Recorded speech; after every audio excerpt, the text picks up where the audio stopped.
Muy buenas a todos y bienvenidos al episodio 122 del podcast de Historia, el programa con el que cualquier persona puede aprender sobre historia independientemente de su formación o nivel de conocimientos previos. Soy Óscar Hernández, historiador y divulgador histórico. Me puedes leer en mi web Historia y puedes seguirme y contactar conmigo en mis perfiles en Facebook, Twitter, Instagram, YouTube y TikTok. Yo creo que no descubro la pólvora, no digo ninguna novedad, si digo que la historia está llena de multitud de bulos, tópicos, fake news, mitos, etcétera. Cosas falsas que se han perpetuado a lo largo del tiempo y que se siguen manteniendo en el imaginario colectivo, pero que no son reales, son falsas. Y bueno, yo creo que todas las épocas están plagadas de estas cosas, en mayor o menor medida. Pero si hiciéramos, no sé, un top 3 de periodos o civilizaciones históricas que están ¿no? en lo alto de esta lista de fake news, yo creo que la Edad Media ganaría, o al menos estaría entre los primeros puestos de ese top, por la cantidad de mitos que se han perpetuado en la actualidad, gracias también, por ejemplo, gracias al cine y a toda esa perpetuación que hace que la gente siga pensando en ellos. Y bueno, llegados a este punto, o sea, llegados a este programa 122 de historia, yo creo que ya hacía falta hacer un programa sobre las fake news de la Edad Media, porque nunca las habíamos abordado. Así que he decidido y he tenido el placer y el honor de contar en este programa con dos expertos en el tema para que nos hablen sobre ello. Ella es Consuelo Sanz de Bremont, divulgadora histórica especializada en la Edad Media y moderna. Y él es Javier Traité, historiador y divulgador histórico. ¿Qué tal están, chicos? Hola, muy Pues muy buenas. bien. Gracias por invitarnos aquí, estamos muy contentos. Para mí es un gran placer tener hoy aquí en este programa para hablar de estas fake news de la Edad Media, sobre todo enfocadas a lo que se puede ver aquí, las abordadas en el libro que han publicado con la editorial Ático de los Libros, El olor de la Edad Media, que como pueden ver, si lo pueden ver en la portada, sobre la higiene y la salud en la Edad Media. Entonces, yo creo que la primera pregunta es evidente. ¿Por qué quisieron publicar un libro como este? Pues justamente para acabar con este bulo. Pero bueno, que lo cuente Javier, que él es el protagonista. La historia, pues es que este es un libro, es curioso porque este es un libro que nace en Twitter precisamente. En toda esa lucha por desmitificar y por luchar contra estos bulos, que yo soy bastante más gandul en redes sociales, la verdad es que ya no voy a pelearme con nadie, me dedico a pasármelo bien y a intercambiar información y aprender cosas, pero Consuelo es muy, muy, muy guerrera y ella no deja pasar ni una, a la que sale el hilo este de en Versalles en la Edad Media, que ya es, desde la primera frase ya es horripilante, ella siempre iba a ir al ataque y yo le decía a Consuelo, le dije un día, digo, dejemos de perder el tiempo en Twitter, porque al final Twitter pues son cosas que se pierden por el desagüe de la red y a nadie lo vuelve a leer nunca y a nadie le importa. Y además normalmente el que dice eso tampoco le interesa. Digo, hagamos un libro con todas las fuentes ahí bien junticas y entonces digo, la próxima vez en vez de perder horas de tu vida, pues le dices, mira, la página 300 tiene la respuesta y las referencias. Y bueno, pues de aquella broma acabó saliendo este pedazo de mamotreto.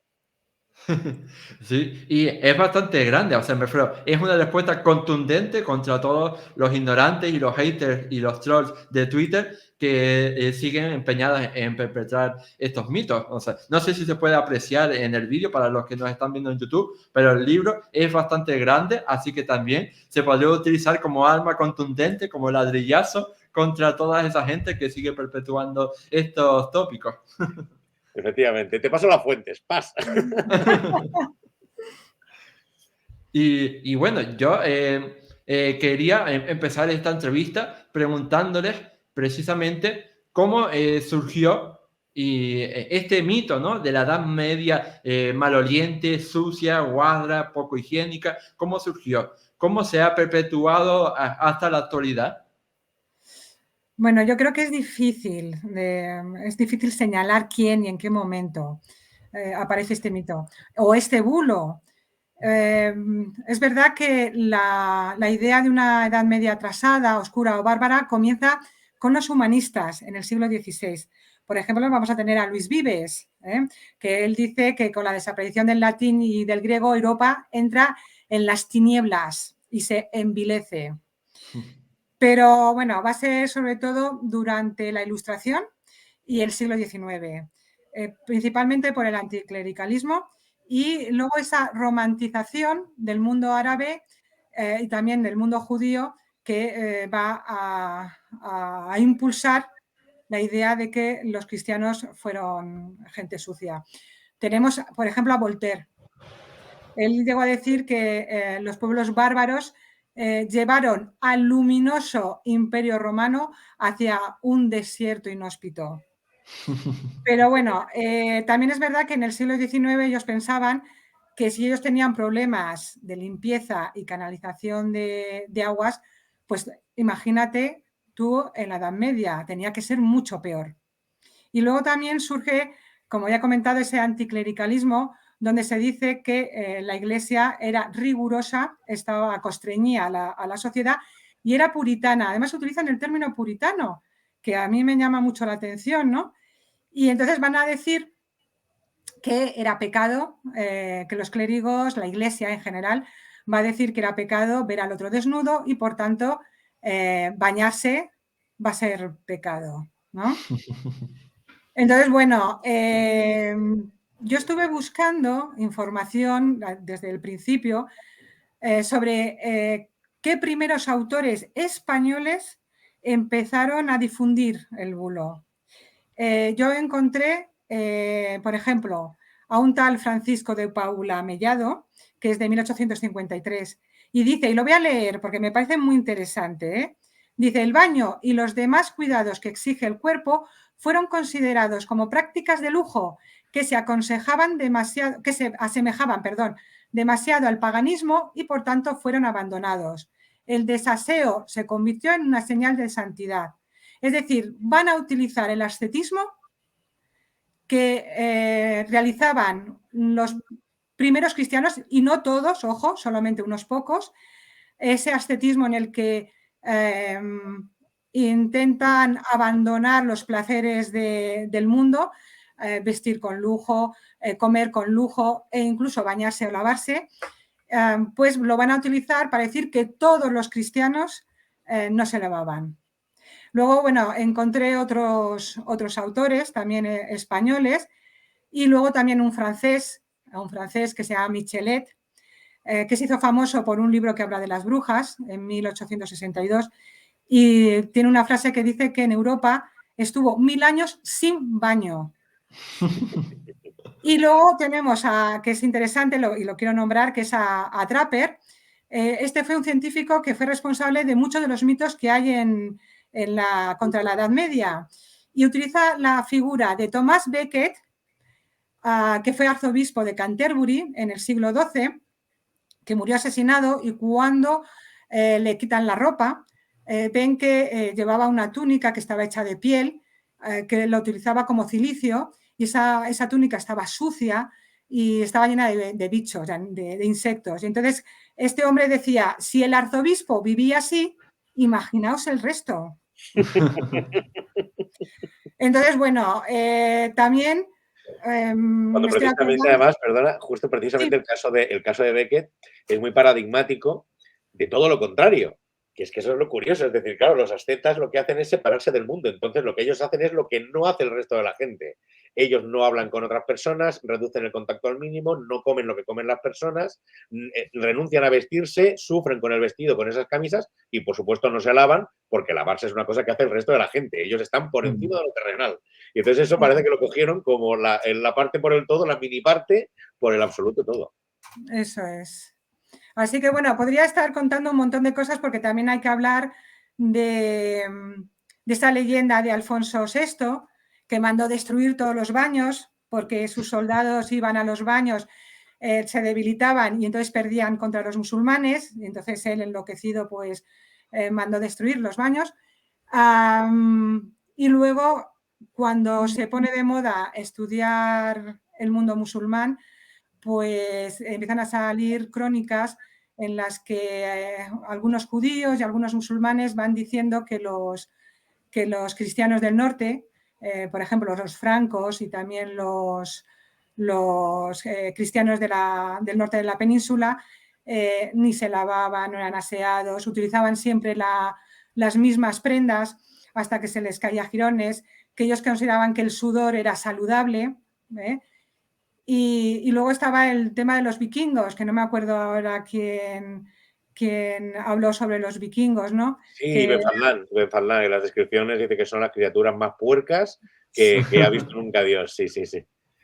Bueno, pues todo eso da lugar a que se crea ese bulo, y lo triste es que al principio del siglo XX empiezan a salir trabajos de investigadores, estudiosos, que empiezan a recopilar datos sobre baños, sobre higiene, y de pronto llega la segunda mitad del 20 y vuelve otra vez la idea de la falta de higiene. Por lo que tú has dicho, películas, novelas y, para colmo, o tristemente, artículos serios, además, y libros serios. Sí, yo creo que al final todo depende de las fuentes que consultemos, ¿no? Si esos artículos que se daban no, que iban de serio, consultaban a todos estos autores antiguos y les daban veracidad simplemente porque eran antiguos, pues entonces ya ahí tenemos el problema. Como el que se lee las fuentes greco-romanas y se piensan que son así, me refiero fidedignas simplemente porque tienen 2000 años. Sí, sí. Pasa que es curioso porque ha habido como una especie como de silencio académico, un pequeño lapso que es bastante extraño porque es lo que te digo, es decir, estos autores de los años 30, 40, 50 eran, pues en fin, el típico vaciado positivista, ¿no? Es decir, pero bueno, pero ahí tienes la información. Luego ya podemos discutir la lectura crítica de las fuentes, pero esas fuentes están ahí y están vaciadas. Y todos comentan, caramba, ¿cuántos baños? Mira cuántos baños nos salen. Pero eso está ocurriendo en España, en Alemania, en Inglaterra. Y luego, de repente, durante 20, 30, 40 años, pues nadie les hace ni puñetero caso. Esas fuentes que tienen ahí, pues parece que a nadie le importan hasta que no vuelve a arrancar otra vez, como la actual historia de la higiene, la historiografía de la higiene actual, que lleva como unos 20 años, digamos, metiendo caña y sacando un montón de trabajo académico, entonces redescubren a estos autores. O sea, que es que ha habido como un lapso ahí en el que parece que era muy necesario que la Edad Media fuera asquerosa, punto. Entonces no hay discusión, se da por hechísimo. Entonces, ¿para qué vamos a investigar más si todo el mundo lo da por hecho, ¿no? Ya sabemos que la Edad Media era así. Sí, sí, claro. Por eso es un mito complicado de derribar. Sí, sí. De hecho, el propio término de Edad Media es ya de por sí peyorativo. Edad Media, lo que está en medio entre la gloriosa antigüedad y el glorioso Renacimiento. Sí, sí, la verdad es que los adanes que son el Renacimiento, yo cada vez los soporto menos, ¿eh? Sí. Y bueno, sí, para desmontar este bulo de la poca higiene y los cuadros que eran en la Edad Media, yo creo que deberíamos hablar del artículo más importante, ¿no? O uno de los más importantes para hablar de la limpieza, como es el jabón. ¿Qué sabemos acerca del uso y aplicación del jabón por los habitantes de la Edad Media? Pues la verdad es que sabemos mucho, mucho. Que por lo menos se utilizaba en Europa, eso está claro. Pero es que, bueno, también sabemos que en Mesopotamia, en la antigua Mesopotamia, se utilizaba. Había un jabón que estaba hecho con aceite y plantas halófitas. También utilizaban las plantas jaboneras, que son unas plantas que tú las machacas, producen espuma y las utilizaban para limpiar incluso los tejidos, la ropa. Pero el jabón, como nosotros lo entendemos, ese jabón hecho con sebo y con cenizas, ya lo escribe Plinio en la antigua Roma. Y él dice que este jabón lo utilizan los germanos y los galos, pero lo van a utilizar para teñirse el pelo de rojo, que es un dato curioso, ¿no? Luego ya va a ser en el siglo IV, creo que fue Teodoro Prisciano, me parece, quien en uno de sus capítulos en los que habla de cremas y también de productos para el cabello, habla del jabón galo, concretamente, que se va a utilizar para lavar la cabeza. Luego hay un dato también muy curioso que encontramos, que es el de Pablo Egineta, que es del siglo VII, y en sus obras hace referencia a los baños, tanto para la salud como también por temas cosméticos, es decir, también para tema de higiene, vamos. Y hace referencia al jabón. Y escribe, frotar con jabón galo, está hablando del jabón galo, y agua en cada baño. Es decir, nos está contando que para la limpieza del cuerpo están utilizando el jabón y lógicamente, el agua. Luego, además, sí que creo que es en el siglo IV ya se habla del oficio de jabonero. Pero en el reinado de Carlomagno, que es en el siglo VIII, había también oficio de jabonero. Y yo a mí lo que más me fascinó de todo este tema del jabón es que estamos considerando guarra a la época que desde que empieza es la época que empieza a popularizar el jabón. Eso es, sí. Es que cuando empezamos a buscar las fuentes y a encontrar, pues esto que comentaba, ¿no? Teodoro Prisciano, dices, es que el primero que habla del jabón como objeto de higiene, nos vamos ya al siglo III o IV, creo que es. Sí. El oficio no aparece hasta el siglo IV. Y es con los reinos germanos que empiezan a aparecer los primeros gremios o agrupaciones para fabricarlo, donde empieza a aparecer en las fuentes, donde una reina encarga no sé cuántas pastillas de jabón para lavar a los pobres. Entonces es como muy llamativo, ¿no? Que los estamos tildando de guarros y son ellos, es decir, el mundo romano no está utilizando el jabón para lavarse, utilizan el nitrum y utilizan una serie de compuestos distintos y luego los óleos, lógicamente. Pero el jabón no lo están utilizando. Para ellos era una excentricidad, quiero recordar, utilizar el jabón. Y bueno, y luego ya a partir de ya de plena Edad Media, con los jabones que vienen de Oriente, de Consuelo, que ya se hacen con aceites. Hay que tener en cuenta que ya se utilizaba el jabón en Europa, es decir, el jabón hecho con sebo y con cenizas. Pero se dice que van a ser los cruzados quienes van a traer la fórmula hecha con aceite de oliva refinado. Entonces va a dar lugar al conocido jabón de Castilla y el jabón de Marsella, que bueno, ya todo el mundo conoce, sobre todo el jabón de Castilla. Hay un dato interesante, que es el de Fernando III de Castilla, que cuando conquista Sevilla en el siglo XIII, él dona las almonas de Sevilla, es decir, ya los musulmanes tenían sus almonas, se las dona a su mujer, a su consorte, doña Juana.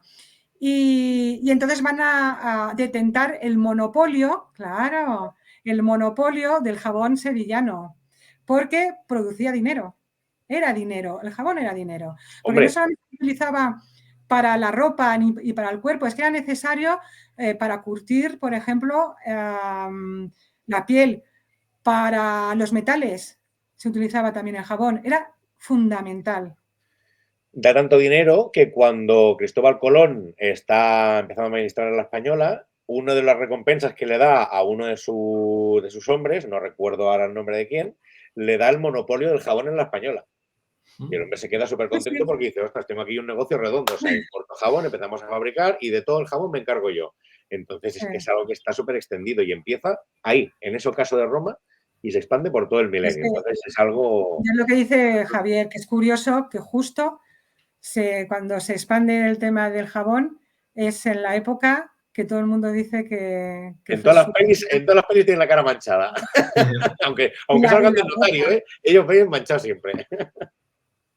Sí. Así es, o sea, todos tenemos en mente películas en las que, como tú decías, salen con la cara manchada o ropas ¿no? Andrajosas.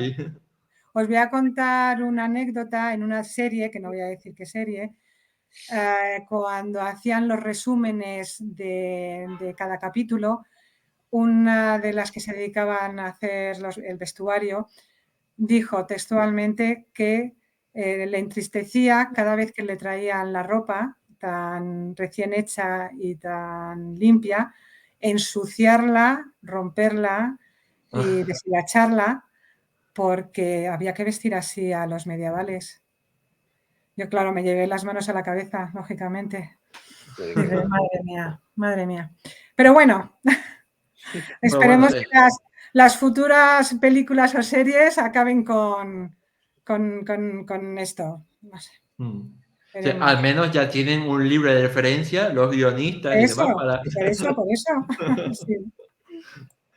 Y también quería abordar un poco más uno de los temas que han tocado brevemente anteriormente, que es las diferencias entre el mundo cristiano y el mundo musulmán en la Edad Media. Porque sí que es cierto que una parte, ¿no?, de estas fake news transmitidas sobre la salud e higiene en la Edad Media, pues indicaban, ¿no?, o sea, romantizaban el mundo musulmán diciendo que era mucho más limpio, mucho más aromático, perfumado, mientras que los cristianos eran mucho más guarros, mucho más sucios. Entonces, pues vamos a conocer la verdad, o sea, cómo eran los musulmanes en general, global, y cómo eran los cristianos. ¿Había diferencias entre ellos? Es un tema en el que hemos entrado porque era un tema importante. Porque, claro, el problema cuando se analiza este tema es que se suele analizar la mirada del otro siempre. Es decir, para ver cómo eran los cristianos, cogemos lo que dicen los autores musulmanes. Para ver qué hacen los judíos, cogemos lo que dicen los cristianos. Ya sabemos que la información que venga ahí, pues a lo mejor no va a ser la más fiable del mundo, ¿no? Porque hay que pensar en la intencionalidad del autor. Entonces, al final resulta que te encuentras que las crónicas árabes, sí, pues aquello que comentaba Consuelo, ¿no? Todos son todos muy cerdos, etcétera. Pero claro, cuando tú coges la de los cristianos, pues también te dice que los judíos olían fatal, porque que si las cocinas que iban haciendo, que si olían mal por ser judíos y por ser tal. Entonces, el conocidísimo, Javier, conocidísimo Andrés Bernaldez, ¿no? Exactamente, que era que decía, hedían como judíos por no ser bautizados. Los judíos. Exacto, y por esas ollas que se hacían, ¿no? De adefina y con cebolla y ajo, que dices, madre mía, olor a ajo y cebolla, si eso es lo más bueno que hay en la cocina. Pero no le gustaba porque él estaba acostumbrado al tocino. El caso es que, aparte de que hay una serie ahí de malos olores culturales, que es una cosa que hablamos en el libro, y es que, claro, no todo mal olor es un mal olor real. Hay una serie de malos olores que normalmente los compuestos volátiles son compuestos que llevan azufre y nitrógeno, que nos resultan muy agresivos a la nariz, ¿no? Como la putrestina, que sale de la carne en putrefacción. Y luego hay otros olores que no son raros. Y entonces te pueden gustar o te pueden no gustar dependiendo de la circunstancia, de tu propia personalidad. Hoy en día un olor así, por ejemplo, sería un ejemplo de olor a gasolinera. Un olor a gasolinera, hay gente que le gusta, hay gente que le da igual y hay gente que no, yo no lo soporto, por ejemplo, ¿no? Bueno, pues hay que pensar que hay esa parte de olores que son culturales y entonces en las críticas que hay de una religión a otra, eso está ahí. Por tanto, no son las fuentes adecuadas para estudiarlo. Tienes que ir a las otras. ¿Y qué encontramos? Encontramos que sí que es cierto que el mundo musulmán y el mundo judío tienen unas diferencias con el cristiano en cuanto a abluciones y que eso implica un estándar más alto. Pero eso no significa que los cristianos no se laven.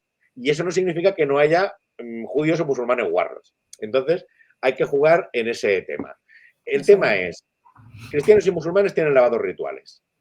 En especial el tema del musulmán es muy, muy insistente porque como son antes de cada rezo, el lavado de las manos, de todo lo que es el vudú y el ghusl, lo tienen que ir haciendo diariamente y luego también durante la semana. Con lo cual, el estándar higiénico ritual, porque estos son abluciones rituales que marca la religión, lleva a una mayor higiene personal. Esto lo podemos entender. Pero esto no significa que los cristianos no hagan higiene personal. Primero, los cristianos también tenían abluciones rituales, lo que pasa es que las van perdiendo durante la Antigüedad Tardía y la Alta Edad Media. Y segundo, que en las fuentes encontramos constantemente a los cristianos lavándose. Y del mismo modo encontramos a musulmanes que se quejan de que otros musulmanes son guarros.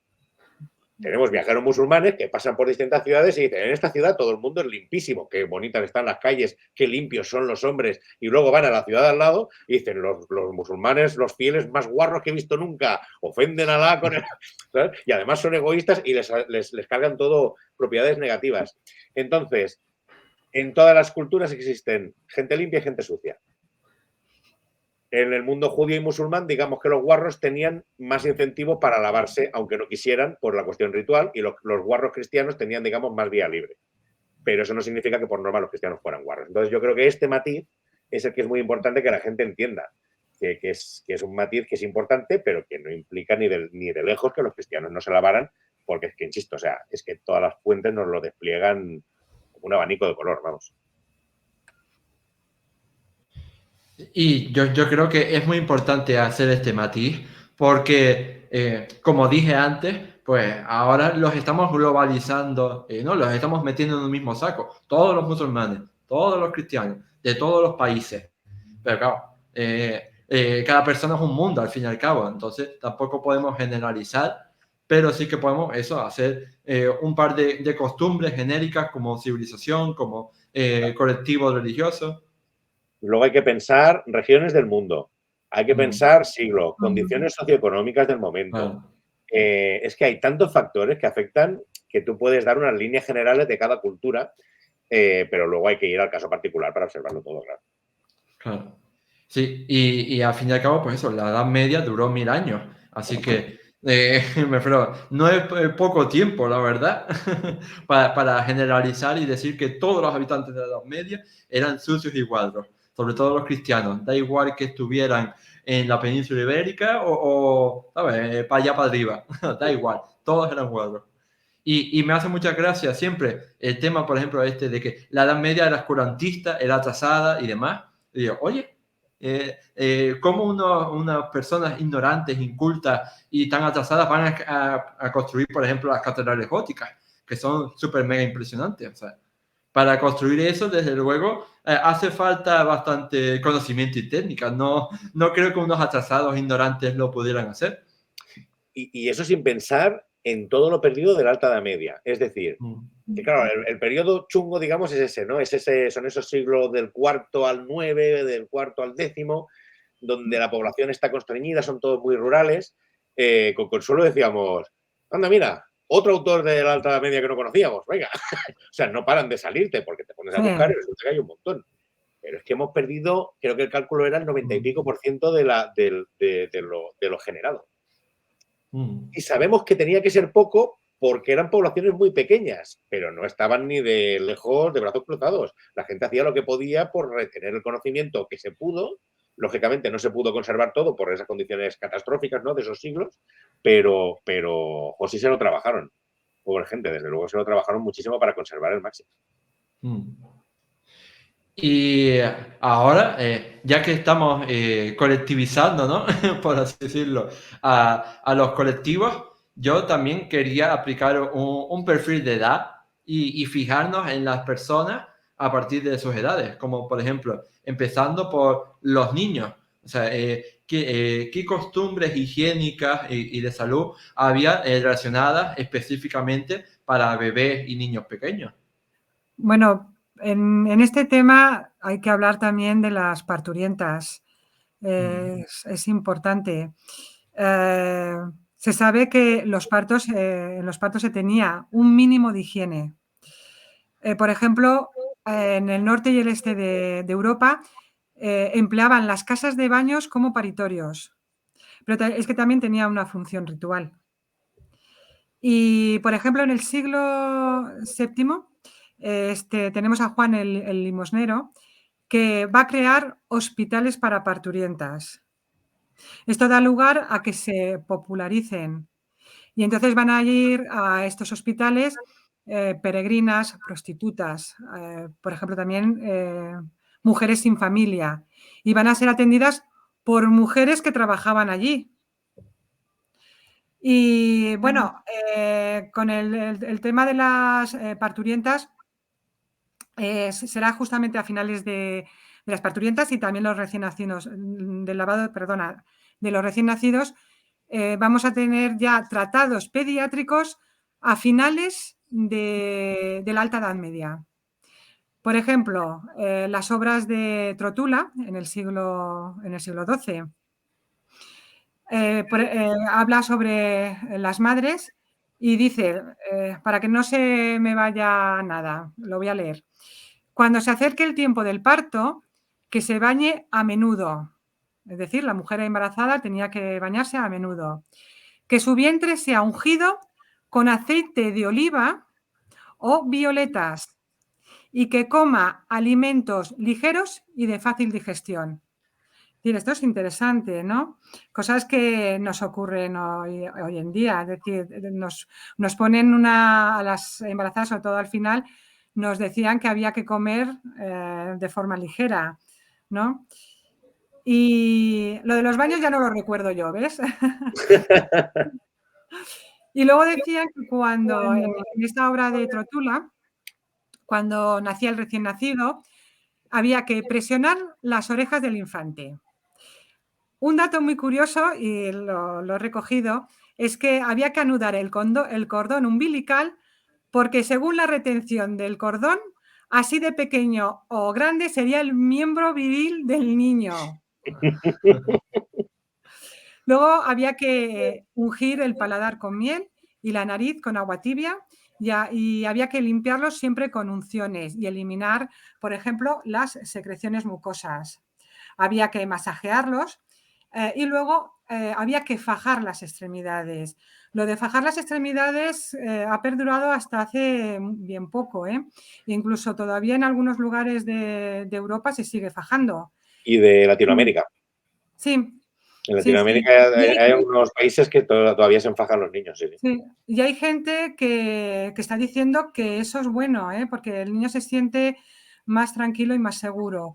Pero bueno, en el caso de la Edad Media, cuando se fajaba al recién nacido y sobre todo los primeros meses de vida, pues se decía que cuando el niño se ensuciaba había que quitarle la faja, lógicamente, bañarlo, había que perfumarlo con algunas hierbas y luego volver a fajarlo con telas limpias. Y luego hay otros tratados que ya son de la Baja Edad Media, donde, por ejemplo, se dice que la mujer, antes de llegar al parto, debía bañarse con agua dulce con hierbas. Y, por ejemplo, dice como hierbas la camomila y la malva, por ejemplo, por poner dos ejemplos. Y luego también dice que había que fregar la cabeza y los miembros del recién nacido, había que utilizar agua tibia para bañarlo y había que untar los ojos con aceite de sésamo, limpiarle las orejas, los agujeros de la nariz, el agujero del trasero y utilizar para ellos siempre paños de lino suaves. Y luego había que frotar el paladar y las encías con miel. Y incluso se dice que había que envolverlo en paños muy suaves, colocarlo en una cuna y esparcir polvos de menta y de calamanto y también rosas y sándalos. Yo me imagino que en este caso es gente con poder adquisitivo alto, porque las rosas y el sándalo no era tan fácil de conseguir. Pero efectos prácticos, el tema es el mismo, porque otra cosa que nunca pensamos es la enorme variedad vegetal que tenía la gente a su disposición. Es decir, Claro. es una cosa que hoy en día lo pensamos y vamos a un jardín botánico, porque nosotros no vemos plantas ni harto de vino. O sea, vemos alguna mala hierba en la carretera, no sabemos ni lo que es. Pero esa gente estaba acostumbrada a trabajar con un montón de plantas que tenía alrededor, no solo que las cultivaban cosas que nosotros hoy en día no cultivamos ni de coña, sino además plantas salvajes, flores que tenían por ahí, que sabían utilizarlas perfectamente para crear buenos olores. Es decir, que sería muy demandado el sándalo o las rosas, etcétera, para la gente que pudiera, pero los que no seguro que encontraban algo aromático, ostras, la lavanda huele maravillosamente Hombre, bien. la menta es fácil. Y esto estaba al alcance de todo el mundo. De hecho, Claro. la menta es una de las cosas que más utilizan, porque está al alcance de todo el mundo, es facilísima. Sí. Y luego, bueno, maravilla. ya para terminar con este tema, y es que me encanta también hablar de este dato, es el que escribe Bartolomeo Anglico, creo que se dice Anglico, del siglo XIII, que cuando habla de los niños de 7 y 13 años, él dice, y también lo voy a leer, cuando se les lava la suciedad, enseguida vuelven a ensuciarse de nuevo. Cuando la madre los baña ya decenta, patalean y pelean e interponen manos y pies con toda su fuerza. Es decir, algo que los niños de hoy en día siguen haciendo. Entonces, me parece maravillosa esa maravilloso esta frase que escribe Bartolomeo. Es maravilloso. Sí, desde luego. Y nos da muchas pistas, muchos También el del baño datos. nos da las pistas de que los niños de 7 y 13 años se los bañaba. Exacto. A pesar de que se pusieran hechos unos energúmenos. Y sobre los adultos, ¿qué sabemos, por ejemplo, de las diferencias entre la higiene masculina y la higiene femenina en los adultos? Pues es curioso porque la higiene femenina los hombres no la contemplan. No, es verdad. Es una cosa que contemplan solamente las mujeres.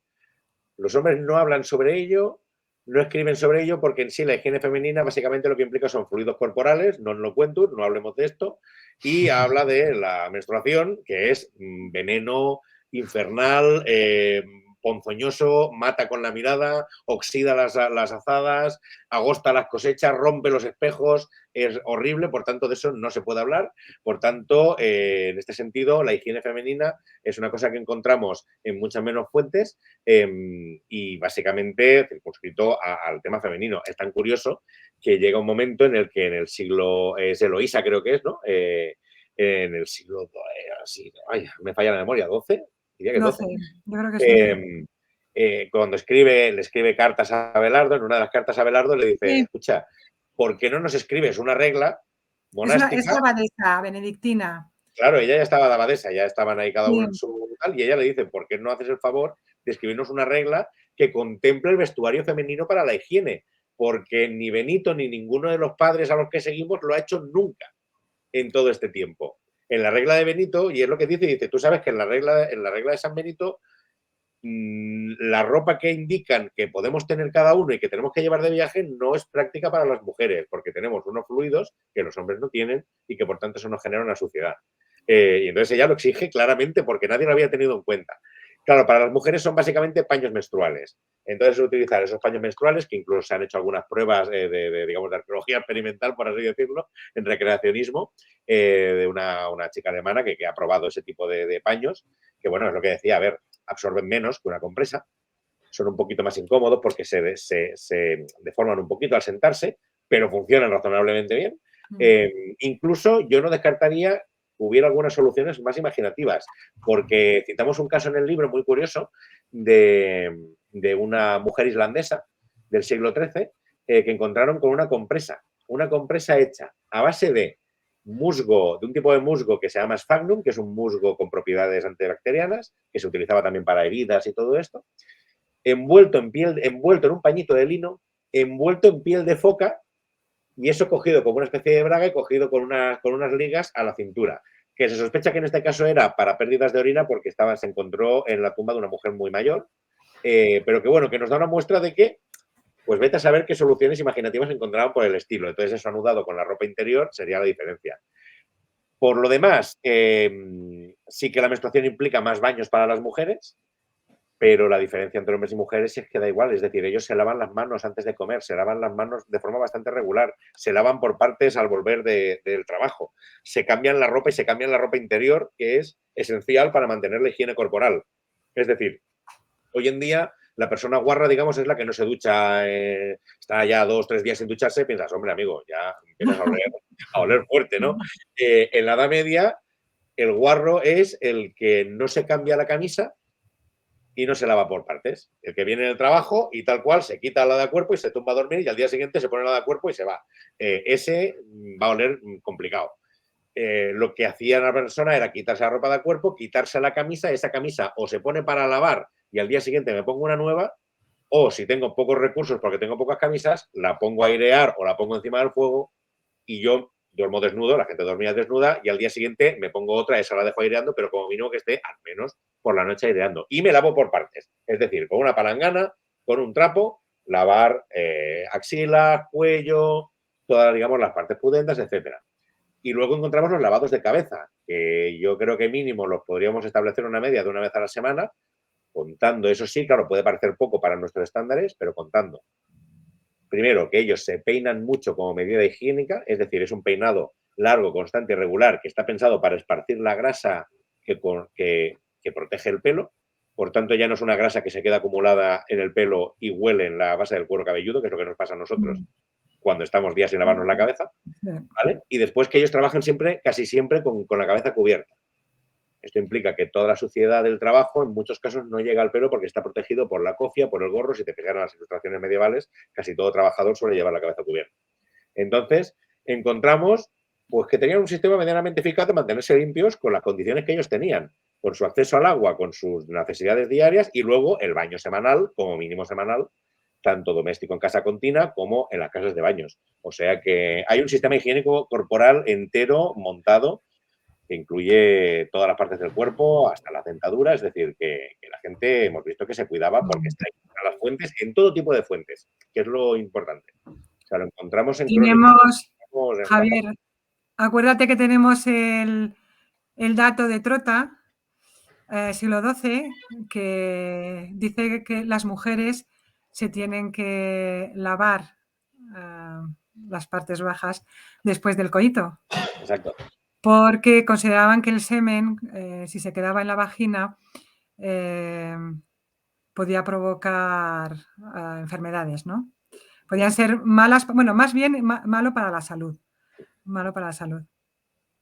Sí, sí, el lavado genital también. O sea, es que está por todas partes. Lo encontramos por todas partes. Por eso el libro salió tan gordo. Porque es que lo que piensa que hemos recortado. Es que hemos recortado. Es que si no hubiéramos recortado, esto podía tener 200 páginas más, porque es que llegaba a un punto que era redundante decir, bueno, esta fuente ya no la pongo porque ya está. Está por todas partes, solo hay que buscarlo. En realidad no va para una trilogía. Sí.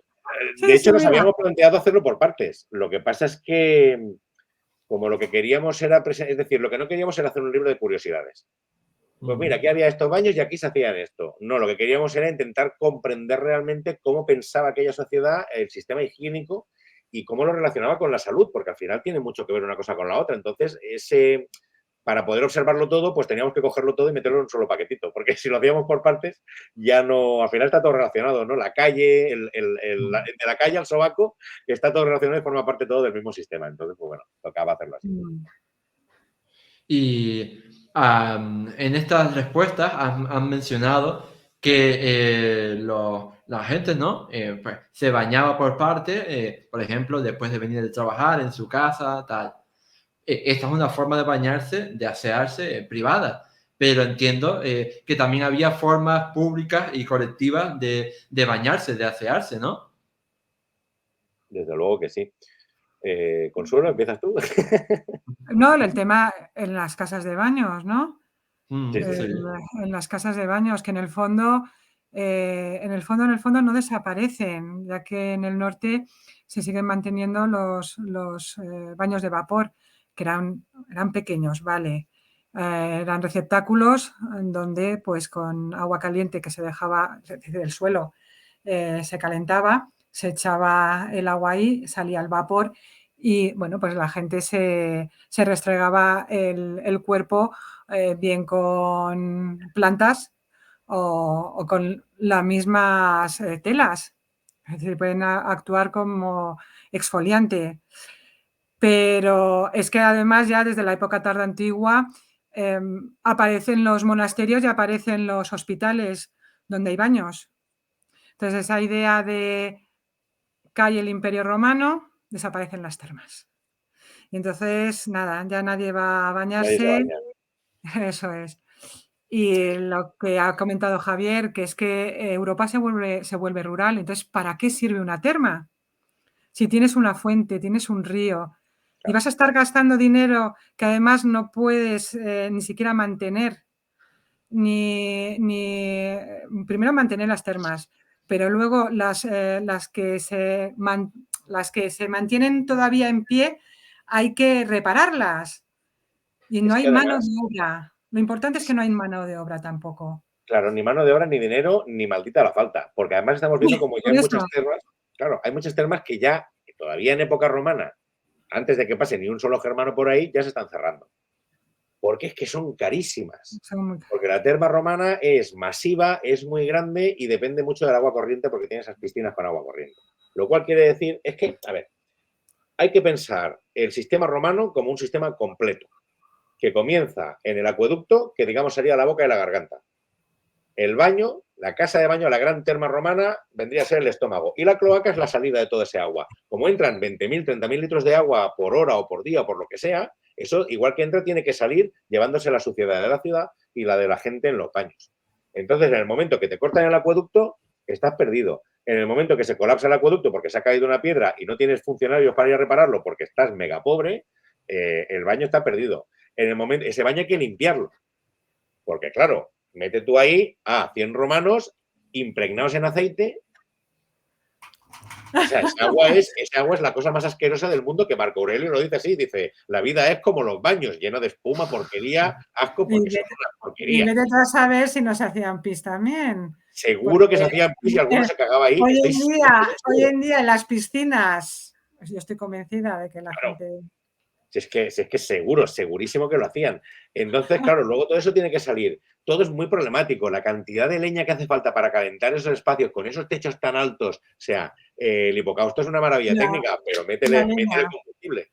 Claro. Entonces, desaparece lo que no tiene sentido, lo que es carísimo. Pero eso no significa que la gente no se bañe. Las casas germanas pues son un lugar pequeñito, pero es colectivo. Y la gente va ahí en grupo y socializa. Lo que pasa es que en vez de meterse 150 en un sitio caro, pues se meten 7 en un sitio barato. Le echan el vapor a las piedras, se frotan, se tiran un cubo de agua y salen más limpios que la leche y la mar de contentos. Es decir, no desaparece el sistema del baño, desaparece el sistema romano. Que van a ser así también los baños musulmanes. Porque toda la gente piensa que los baños musulmanes son grandes piscinas también, donde la gente se metía en esas piscinas, y no. Son también... Alguno hay en Oriente. En Oriente hay es. algunos hammams que Y sí que tienen. palacios, y en palacios. Sí, Palacios, pero lógicamente. el baño La turco, ¿no? gente Lo que que llamamos el baño tenía turco, el que tienes poder adquisitivo. explosión. Eso es. Sí, pero en el andaluz no. Pero es que además en el mundo musulmán el agua tenía que ser pura, no podía tener contacto es decir, no podían tocarlo otras personas, con lo cual el musulmán tenía que coger con un cazo esa agua y echársela por encima. El suelo estaba caliente y entonces ahí también les producían el vapor. Con lo cual, pues en el libro pues, también comentamos y describimos todo ese tipo de baños. Y me parece, o sea, que cualquier persona que, ¿no? que quiera conocer de verdad cómo era la Edad Media a todos los niveles, ¿no? Al fin y al cabo esto es vida cotidiana, pues tiene que leer libros como este para entender no solo de reyes, de gobernantes, de grandes generales, de grandes batallas, sino también de la vida cotidiana y privada de los ciudadanos. Es que además, claro, nos ha venido muy bien. En este libro, o sea, hemos hecho un recorrido entendiendo la Edad Media de la forma más amplia posible, es decir, porque en algunos casos nos hemos remontado a la prehistoria y hemos pasado de la Edad Moderna, pero bueno, una Edad Media muy amplia, pero también en el espacio, es decir, hemos ido tan a Oriente como hemos podido, a coger todo el mundo islámico, a irnos hasta Tierra Santa en algunos casos, hasta parte de Rusia, en algún punto hasta un poco a la India, norte de África, por supuesto, pero claro, hemos pasado mucho del macro al micro, porque está plagado de pequeñas historias de lo que tú dices, no esos ciudadanos particulares. Es que tenemos sus nombres y sabemos lo que hacían. Sabemos que, no recuerdo qué año del siglo XIII, pues había un hombre en Croacia que tenía un hijo que era el hijo más coñazo que había en toda Croacia en la Edad Media, y el puñetero niño se le colaba en los baños el día de las señoras a verle las tetas. Y las señoras nada más que le tiraban zapatazos y lo hacían correr, y el niño salía corriendo por la ciudad y al padre lo denunciaban. Y el pobre padre estaba hasta los huevos ya, decía, oye, no sé qué hacer con mi hijo, que todo el rato se cuela en los baños. Sabemos que en otra ciudad, de repente el obispo envió a unos sicarios a pegarle una paliza a uno que estaba ahí en los baños y no sabemos por qué. Sabemos cómo en Inglaterra hubo un caballero que su escudero de repente un día dijo, me da un apretón, me cago en mitad de la calle. Y los vecinos dijeron, pero este tío, ¿qué está haciendo? Y le metieron una denuncia y ganaron. Es decir, tenemos todos los detalles. Sabemos el niño que se murió en una acequia porque se fue a bañar y se ahogó. En cualquier documento nos aparecen estas pequeñas historias que son las que nos han permitido hilvanar en todo el libro, ¿no? Llevarlo al terreno de la microhistoria y encontrar pues todas esas pequeñas historias personales, porque es que, insisto, es que abundan, es que está la documentación llena de todos estos casos y luego todo esto reforzado con la arqueología, que es increíble que todavía persista este mito de una edad media asquerosa cuando tienes cosas. A mí, un detalle, no me quiero alargar mucho, pero un detalle que a mí me fascinó. En los reinos cristianos de España, de la península ibérica, en Castilla, en Aragón, hay una fórmula a la hora de hacer los fueros, a la hora de explicar cómo te voy a dar un barrio, que hay una tríada, que son 3 cosas que no faltan nunca, que son molino, horno y baño. En todos los documentos te lo dice. Dice, en esta ciudad podrán entrar en molino, en forno, en baño. Y las mujeres pueden testificar de todo aquello que hayan visto en molino, en horno y en baño. Y a los genoveses que nos han ayudado a conquistar Sevilla les damos un barrio donde tengan molino y horno y baño. Y los vikingos que pactan con el emperador de Bizancio para que les deje un barrio en Constantinopla para hacer no sé qué, les piden molino, horno y baño. Es decir, que la trilogía del molino, el horno y el baño, más el puesto comercial, son las 4 cosas que están siempre, siempre, siempre, siempre en cualquier enclave medieval. Pero por algún motivo de la casa de baño nos olvidamos siempre. Pero es que además el baño daba dinero, que lo que hemos comentado antes. Y era administrado por los concejales e incluso por obispos. Los clérigos sacaban dinero de los baños. Eso sí, ellos querían que hubiera un orden, sobre todo en la península ibérica. Sí. Las mujeres por un lado, los hombres por el otro. Los musulmanes un día, los judíos otro. Pero, oye, eso daba dinero. Así que, ojo, daba dinero, pero la gente que no podía, los pobres, ya hemos comentado el tema de los monasterios y hospitales, los pobres podían entrar con un precio mucho más bajo, incluso podían entrar gratis. Sí. En general hemos visto que por Europa cada país tiene sus sistemas, sus particularidades, pero en general son precios populares siempre. Es decir, son negocios rentables porque la gente va mucho. Mucho, eso es. No porque cobren caro y sea para las élites. Es decir, es para que vaya absolutamente todo el mundo. Incluso la gente que se puede permitir un baño privado en casa. Van ahí a socializar. Había un dato que iba incluso un obispo, ahora ya no me acuerdo. Qué pena que no lo haya buscado. Sí, bueno, obispos de un obispo yendo a un baño público. Sí, sí.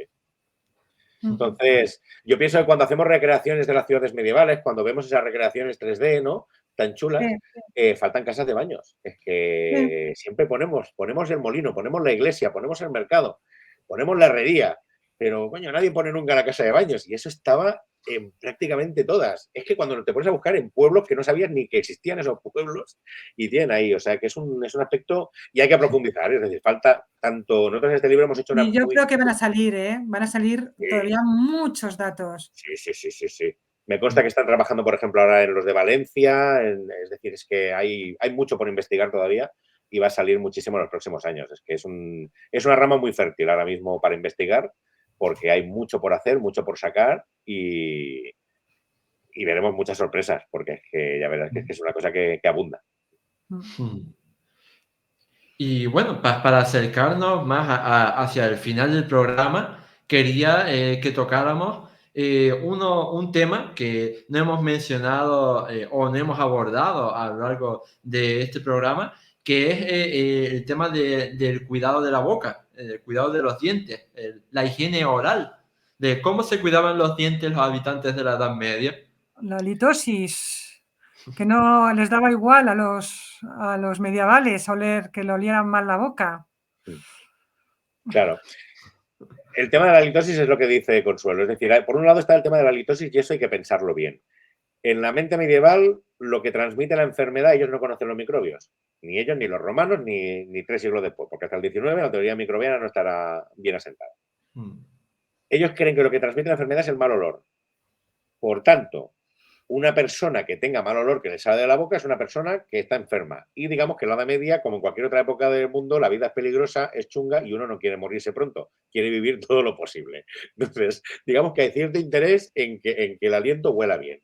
Eso psicológicamente, punto 1. Recetas para oler bien, Consuelo, tú sabes perfectamente la cantidad de, yo no sé, la de plantas que hay. El apio, creo recordar. Ay, ahora no me viene a la cabeza.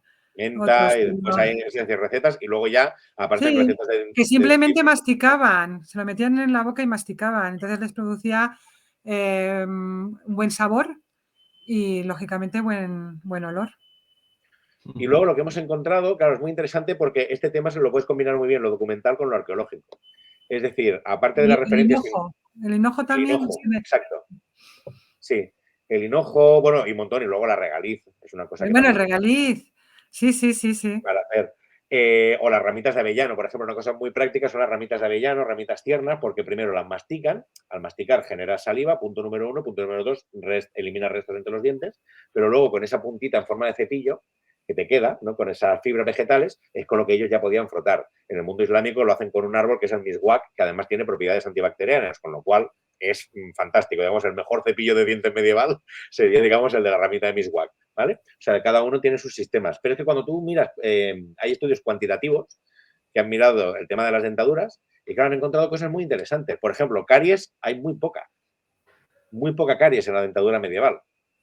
¿Por qué? Porque tienen una dieta muy baja en azúcar, punto número 1, y punto número 2, porque tienen un desgaste dental de la leche. Es decir, el problema de la dentadura medieval no es la caries, es la atrición, el desgaste, por trabajar mucho con los dientes y también por las piedrecitas que quedaban en el pan, de moler con el harino de piedra. Entonces, las muelas medievales son muy lisas.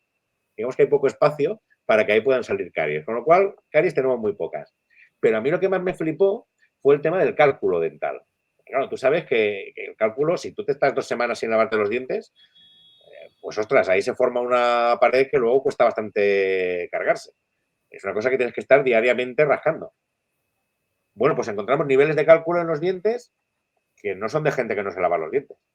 Pues encontramos, te indican, pues hay tantos dientes tenían sarro, pero cuando te dicen el nivel de sarro, resulta que estamos en nivel 1, o es decir, los niveles más bajos, es decir, que hay sarro en la base de los dientes, que tienen algo de sarro, pero no el sarro de alguien que no se preocupa por su dentadura.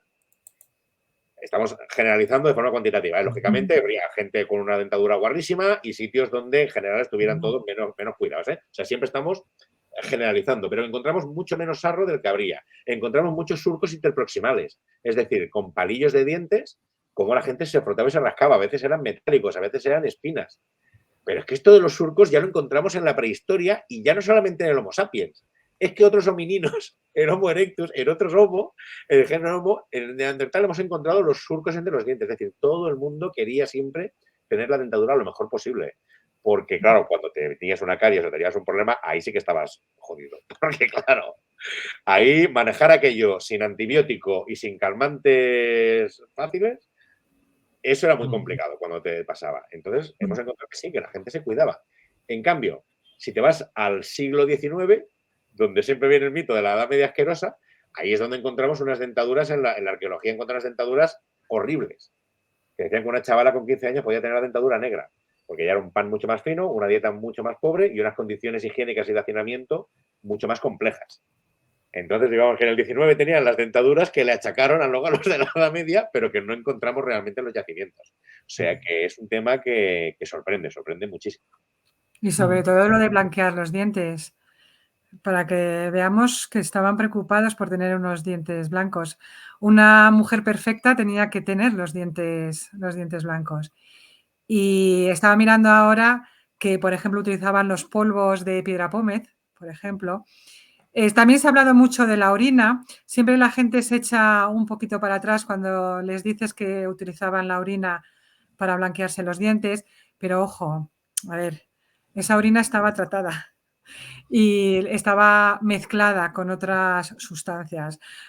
Primero para quitarle seguramente el mal olor que pudiera tener, que seguramente era orina, sería orina de niños, que generalmente no huele, y hay que tener en cuenta también la alimentación, que no es igual que tenemos la alimentación de ahora.